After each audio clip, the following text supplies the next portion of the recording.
വലിയ ലക്ഷ്യങ്ങൾ കൈവരിക്കാൻ ചില സഹനങ്ങൾ അനിവാര്യമാണെന്നും സഹനം ഭീരുത്വത്തിന്റെ അടയാളമല്ല മറിച്ച് ധീരതയുടെ പ്രതീകമാണെന്നും ആർച്ച് ബിഷപ്പ് മാർ തോമസ് തറയിൽ പറഞ്ഞു.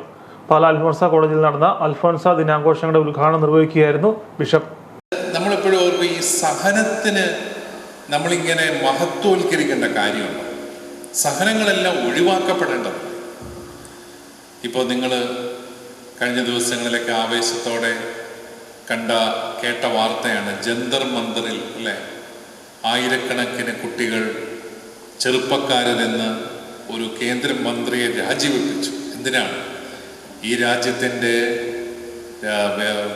വിദ്യാഭ്യാസ സിസ്റ്റത്തെ തകരാറിലാക്കി അതിന് someone should be accountable, ആരെങ്കിലും ഒരാൾ അതിൻ്റെ ഉത്തരവാദിത്തം ഏറ്റെടുക്കണമെന്ന് പറഞ്ഞ് അവരവിടെ 10-35ഓളം ദിവസം ആ ജന്തർ മന്ദറിൽ ഒരുമിച്ച് കൂടി 10,000കണക്കിന് ചെറുപ്പക്കാർ ഒരുമിച്ച് കൂടി അവർ പ്രതിഷേധം അറിയിച്ചു. അത് യഥാർത്ഥത്തിൽ ഇനിയുള്ള തലമുറകൾ അനുഭവിക്കേണ്ടി വരുന്ന സഹനത്തെ ഒഴിവാക്കാൻ വേണ്ടിയിട്ടാണ് അവരത് ചെയ്തത്. നിങ്ങളാരെങ്കിലും ജന്തർ മന്ദറിൽ പോയോ എന്ന് എനിക്ക് സംശയമുണ്ട്. പാലായിൽ നിന്ന് ആരെങ്കിലും പോയോ?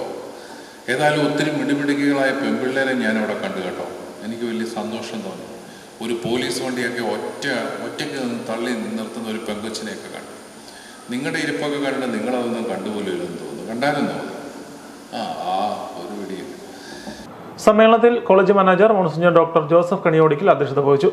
College principal doctor sister Minimol Mathew സ്വാഗതം ആശംസിച്ചു. ചടങ്ങിനോടനുബന്ധിച്ച് ജീസസ് യൂത്ത് CSM സംഘടനകളുടെ ഉദ്ഘാടനവും നടന്നു.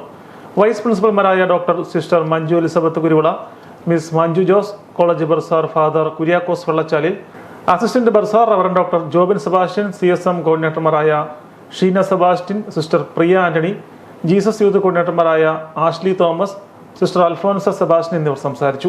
ഗവേഷണ മേഖലയിൽ പേറ്റന്റ് ഉൾപ്പെടെയുള്ള ഉന്നത നേട്ടങ്ങൾ കൈവരിച്ച അധ്യാപകരെ ചടങ്ങിൽ ആദരിച്ചു. അൽഫോൻസ വാരാഘോഷങ്ങളുടെ ഭാഗമായി സംഘടിപ്പിച്ച വിവിധ മത്സരങ്ങളിലെ വിജയികൾക്കുള്ള സമ്മാനദാനവും ചടങ്ങിൽ നടന്നു.